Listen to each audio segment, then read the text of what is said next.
Day 3 of suspended Attorney General Ken Paxton's impeachment trial, why a witness says he was essentially pushed out of his position. Record high temperatures fall today as our September heat wave builds, when we expect soaking rain in first warning weather. Plus sentencing for the young man found guilty in the 2021 6th Street mass shooting case. What witnesses and victims are saying about this terrible night. Well, 2 former top deputies in the Attorney General's office took the witness stand in Day 3 of Ken Paxton's impeachment trial. Thanks for joining us at 5. I'm Daniel Marin. And I'm Britt Moreno. Now, this witness also reported Paxton to the FBI, and our Monica Madden is joining us live once again tonight from the Capitol with a recap. Monica, we've all been waiting and watching. Was Paxton there today? No, Britt, Paxton was absent from the trial again after being absent yesterday. I want to point out that the Senate rules do not require his presence, only did for the beginning on Day 1. So Paxton wasn't here then to hear from his former employees who ended up, going to the FBI raising concerns about his relationship with Nate Paul, the former real estate investor who's central to all of these allegations. The man who is currently still on the witness stand is Ryan Vassar. He's another one of those top aides who reported Paxton to the FBI. And when he first took the witness stand earlier, he got very emotional, started choking up when he talked about how he has dedicated his life to this office, to the point where someone from the defense team brought him a tissue. Take a listen. You've heard, have you not, or have you heard, you're being referred to by the Attorney General, all of you, as rogue employees? Yes, sir. What was your reaction when you heard that allegation? It was hurtful. Why? Tell me.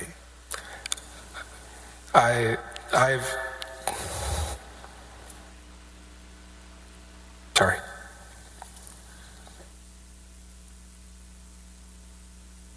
I worked for the state for 8 years as a public servant, as one who values. Your Honor, may I approach the witness?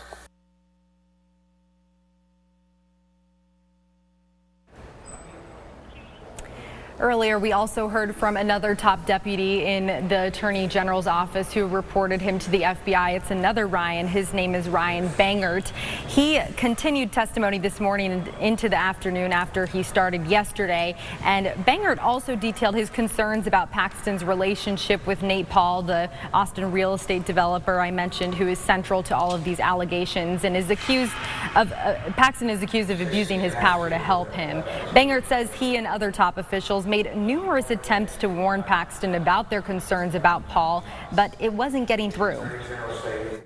In my view, there was simply nothing more we could do. The course of actions had played themselves out. The Attorney General was determined to follow this course of action in favor of Nate Paul, despite all of our efforts to persuade him otherwise. The power of our office had been fully, at that point, harnessed to advance Nate Paul's interests, and we had lost the ability to, as senior staff, protect our principal. Bangert says he was ultimately pushed out of the office of Attorney General and forced to resign, and then, of course, as I mentioned, joined those other 7 whistleblowers who reported Paxton to the FBI. During cross-examination, defense lawyers, though, pressed back on this idea that they had had multiple conversations with Paxton, giving him warnings, to which they said, no, we had made numerous attempts to try and let the Attorney General know what we were doing, although they ultimately did not give him a heads up that they were going to the FBI. The proceedings are still ongoing. Lieutenant Governor Dan Patrick said we will likely finish around 6:30 or 7 today. Daniel and Britt. All right, Monica Madden, thank you very much. Well, here is a look at the state's current power grid conditions. ERCOT is once again asking Texans to conserve energy between now and 9 p.m. The concern is high temperatures, high demand, low wind, and declining solar generation, all combining later. Now, last night, you'll remember, we reached emergency level number 2, which could have led to controlled outages. Mayor Kirk Watson sent out a message to Austin residents today. He said, quote, we could face the same situation tonight, and the risk of ERCOT having to implement controlled outages is very real. I'm asking folks to please do whatever they can to conserve. KXAN dove into some essential items to have on hand just in case you're one of the ones who loses power. Experts recommend storing 1 gallon of water per person per day for an anticipated outage. The American Red Cross also encourages people to keep a customized first aid kit for treating minor injuries, along with keeping an extra supply of any prescription medications. Portable charging blocks help residents keep phones charged. It's also recommended to have battery-powered flashlights and fans available, along with extra batteries to charge them. Non-perishable canned food is also recommended in an event that power is lost and you can't cook. The City of Austin operates several cooling centers at city library branches and recreation centers. KXAN asked officials what protections are in place to protect them from possible rolling blackouts or brownouts. We're waiting to hear back, but digital reporter Kelsey Thompson has a complete breakdown of what to pack in your emergency power outage kit, as well as an explainer on the differences between blackouts and brownouts. You can find it all at KXAN.com. And David, this extreme heat rolls on for now. That's right. Today, the hottest September 7th we've ever seen in the Austin area. And you can see all that sunshine and heat on the Georgetown camera. Here we are, 104 on the Ewald Kubota cam, just north of the Austin area. Today, record highs set at Camp Mabry and Austin Bergstrom. It's still above a record high, which was 103 in Austin, still sitting at 104. It's 105 degrees out in Marble Falls. Brutal. This is really doing a number on our drought status. Remember last week we were already 4 out of 4 from Austin through the hill country. Well, in this week's update, boom, 4 out of 4 basically all over central Texas. Our meteorologist Nick Bannon spoke with the folks from the U.S. Drought Monitor. They say this is among our top 2 worst drought pictures on their record-keeping history. You can find that full in-depth article on KXAN.com if you're interested. Coming up, you thought today was hot. We've got some absurd September temperatures tomorrow, but then things start to improve when a few storms begin and when cooler, wet weather is looking likely. All right, David, thank you very much. And we have a live look for you at a kind of gloomy looking Arrowhead Stadium in Kansas City. Now, why are we showing you this? Well, because the NFL is back. The preseason is behind us, and that means the season is ready to kick off. Well, tonight, the Super Bowl champs Kansas City Chiefs host the Detroit Lions right here on KXAN. NBC's Jay Gray is there. Good evening. It is finally football. The first game is here, and it happens right here inside Arrowhead Stadium. Should be a fantastic showdown between the Super Bowl champion Kansas City Chiefs and a real upstart team, a team that finished the year on fire last year, the Detroit Lions. They'll have a clash here. But before that happens, before the kickoff, I think we may see the peak of the excitement here. That's when they're going to unveil the Chiefs' new Super Bowl banner, and it should be a lot of fun. This traditionally one of the loudest stadiums in the league, and it'll really reach a fevered pitch at that point, I am quite sure. Spent a lot of the day outside the stadium, and even last night people were camping out waiting to get inside. We saw this morning a lot of people who were pre-tailgating, if you will. The gates to get into the parking lots were still closed, so they set up their tents outside, camped out, made breakfast this morning, and now they're tailgating in the parking lot and having a good time there. This game is the start of the season, so if you don't necessarily like the Chiefs or the Lions, you still got to love the fact that football is finally here. And remember, you can watch the game here. Should be just an epic showdown. For now, though, that is the latest here in Kansas City. I'm Jay Gray. Back to you. And just a heads up, because of the game, KXAN News at 6 will be on CW Austin tonight, so we'd love to see you there. A celebrity sentenced to decades in prison. Just how long actor Danny Masterson will spend behind bars. And the search for an escaped inmate continues in Pennsylvania, where this man was last seen and where another manhunt is taking place. That 70s show star Danny Masterson has been sentenced to 30 years to life in prison for raping 2 women more than 2 decades ago at his Hollywood Hills home. He received the punishment 4 months after he was convicted on 2 of the 3 rape counts he faced at his retrial in Los Angeles. He did not take the stand at either of the trials. He has repeatedly denied sexually assaulting the women. All 3 accusers are former members of the Church of Scientology, to which Masterson still belongs. The women have accused the church of trying to cover up the allegations. At the retrial, the Los Angeles County Superior Court judge said the Church of Scientology was not a defendant, but the judge allowed witnesses to testify that church officials pressured them not to talk to police about the rape allegations. The manhunt for convicted murderer Danilo Cavalcante is now more than a week old. Authorities searched a railway car near Philadelphia today. He was last spotted Tuesday in a creek bed southeast of the prison.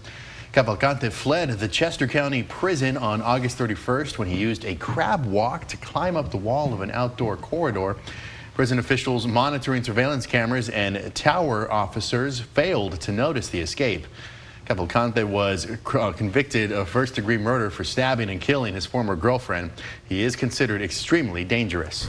And another police manhunt underway right now after a homicide suspect escaped yesterday from a Washington, D.C. area hospital. The FBI is offering a $10,000 reward for information leading to Christopher Haynes' capture. He was arrested yesterday morning and brought to the ER because he requested medical treatment for an old injury. But that's when he took off. These very healthy looking trees are dropping large branches. Tree troubles as this long, hot summer drags on.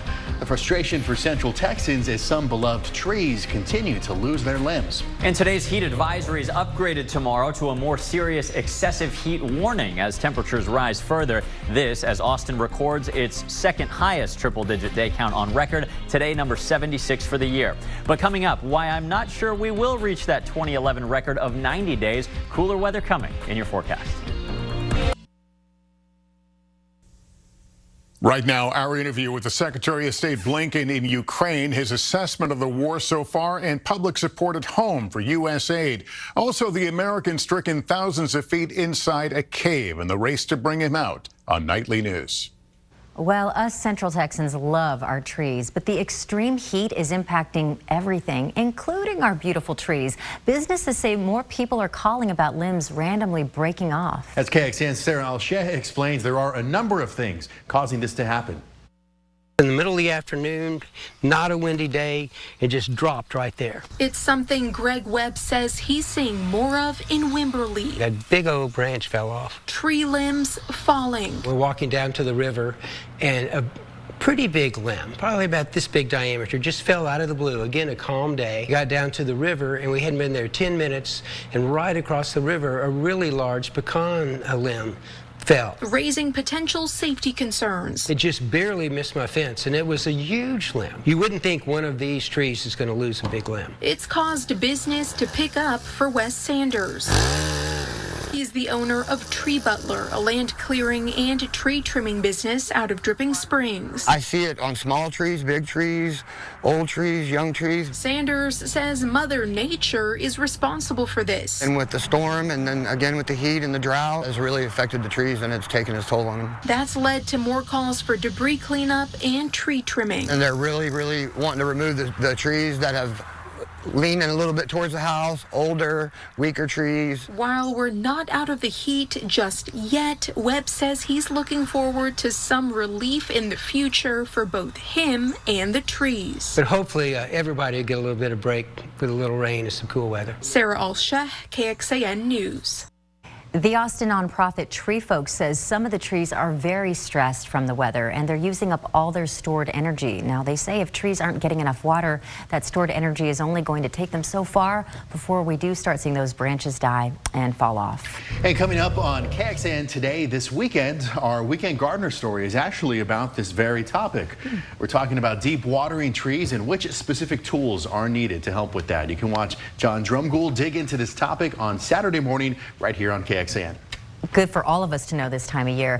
Now, maybe you can just bring us some rain and all our troubles would be gone. I've heard from some people saying, yeah, I'll believe it when I see it. Right. Next week's not going to happen. I really think it is. We look quite confidently wetter and cooler than we've been in several months. So let's dive into it. Before we get there, it's a very hot evening, and tomorrow is even hotter. 104 right now on the Austonian weather cam. Today, a really hot day, the hottest September 7th in Austin history. High temperatures today spiked to 105, and today's extreme heat brought to you by man-made climate change. Our partners at Climate Central found that extraordinary hot temperatures like this are made 5 to 10 times more likely because of how humans have altered the atmosphere by burning fossil fuels and enhancing the Earth's natural greenhouse effect. It's just not usually this hot this many times in the summer.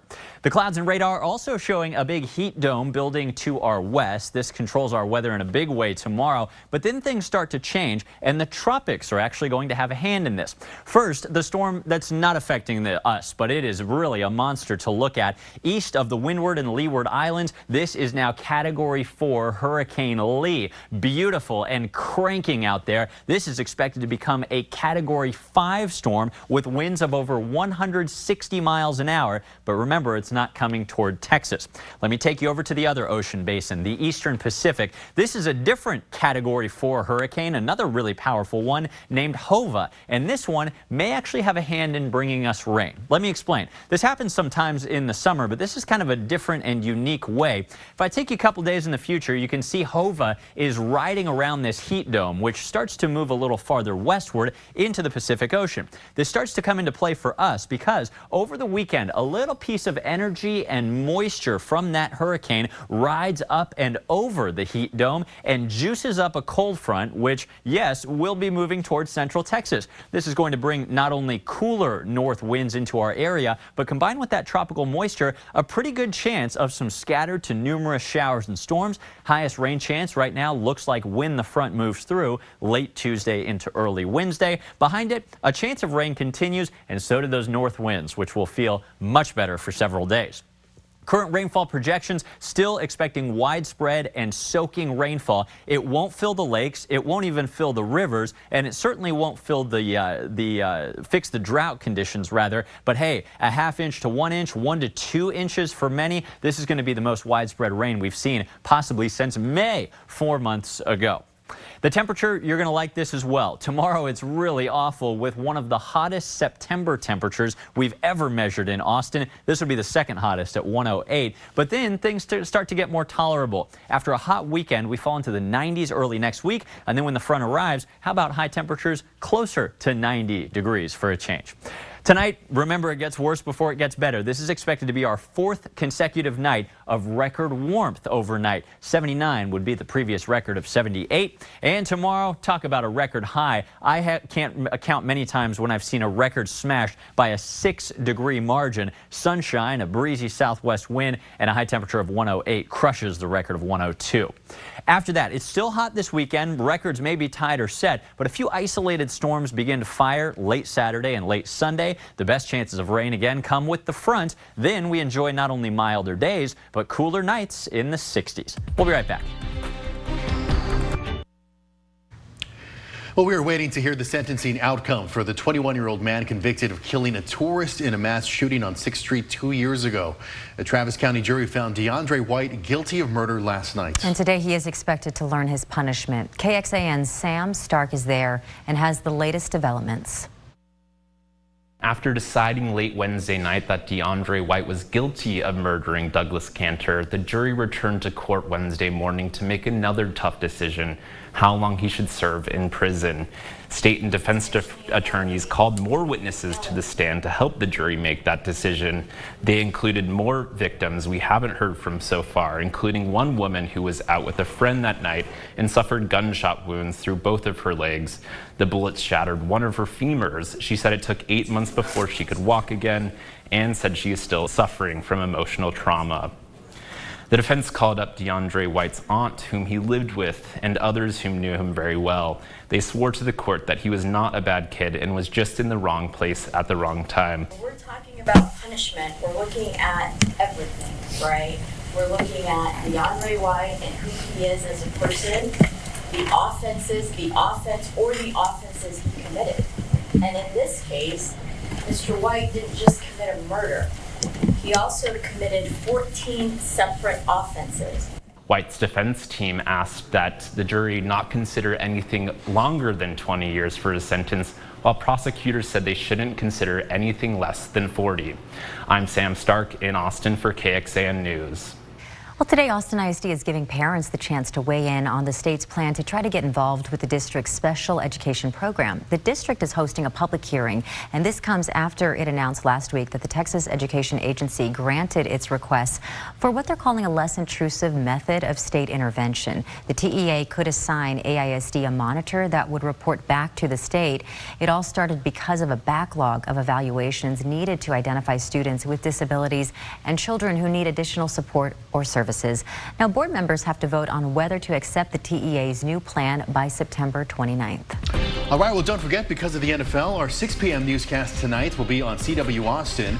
And then right here on KXAN, we'll have the Detroit Lions and the Kansas City Chiefs. And then we'll be back with KXAN News after the game.